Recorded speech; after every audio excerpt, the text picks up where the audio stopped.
I just want to repeat this critical point that you understand. Leftism stands for nothing. It only destroys. It fundamentally transforms. It's what the left did to music, did to art, did to sculpture, it's doing to our university, already did to the universities, doing to high schools. That's what they do. Barack Obama used the right words. He was honest.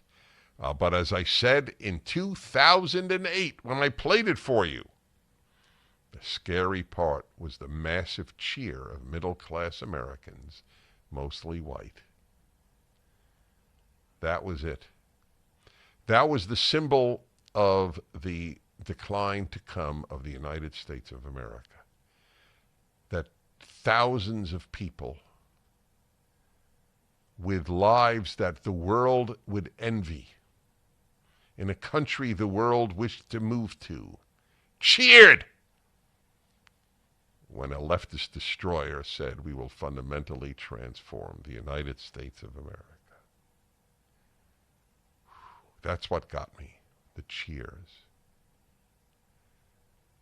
I wish somebody could have asked all of those many thousands, what would you like to fundamentally transform?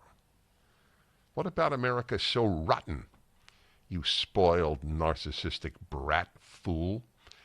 What would you like to fundamentally transform about the United States? I don't know what they would even say. Well, you see it now. That's right. What is the latest from the American Medical Association, run by lefties? You sent it just right now, correct? Correct. AMA doubles down, really?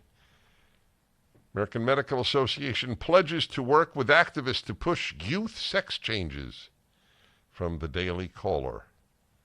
American Medical Association pledged to ramp up its support for cross-sex medical interventions for youths with gender identity issues in a resolution its House of Delegates approved this week. By the way, whenever this is raised with a doctor that I would speak to, you say, oh, who cares what the AMA says? Only 15% of doctors are members. Folks, this is a naive response. Doctors are sheep just like every other group of human beings. There's no difference between doctors and other groups, morally speaking, or in terms of wisdom. None whatsoever. There's not a shred of more courage or wisdom among doctors than among plumbers. Just to give any example, you could take any group you want. By the way, it's not anti-doctor. It's true for just about every profession. But when people hear American Medical Association, they think it represents American medical people, right? That's what you would think. Is there any rebellion? Doctors are not fighters. By the way, nor are lawyers, nor are Uber drivers, nor is any single group. So don't be insulted if you're a doctor. Instead of being insulted, ask, is Prager right? That's the mature response. The AMA already supported cross-sex medical interventions for children, but the new resolution makes this stance more proactive in response to state-level restrictions on such procedures, with the AMA now affirmatively lobbying for laws designed to promote sex change procedures. The resolution passed Monday, according to the Endocrine Society, which sponsored the resolution. The Endocrine Society? Who remembers endocrines? That was a joke, by the way. Endocrinologists? The organization pledged to work with special interest groups to fight state and federal limits on all cross-sex medical procedures, which it euphemistically referred to as gender-affirming care. As I have said to you, gender-affirming care is as big a lie, as gigantic, enormous a lie as the Inflation Reduction Act, which involved vast new printing of money. It is gender-denying act. It's gender-denying care. It's so amazing. I want to change my sex/gender. Great, we'll do that with gender-affirming care.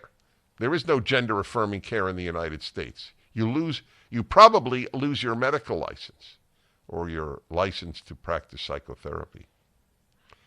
Kid comes to you and says, hey, I'm a boy, when she's a girl. And you go, well, actually, you're a girl and you should work out your issues. You probably have other issues, young lady. You can't become a boy. There is no such thing. My friends, you cannot change your sex. You can change how you think you are. You can do that all you like in life. The resolution was co-authored by 2 medical students. That is so interesting. Medical students. Well, of course, the younger you are, the bigger the fool you are. In America today, generally speaking, it's not true for all young people by any means. But the woke are disproportionately found among the young. Medical students, Charles Adams and Delia Sosa, both of whom are transgender. Oh, that's great. So Charles Adams is a female, presumably, and Delia Sosa, I have no idea. The co-authors expressed concerns that state restrictions on cross-sex treatments for children endangered people's lives. Life and death matter. That's how they get you.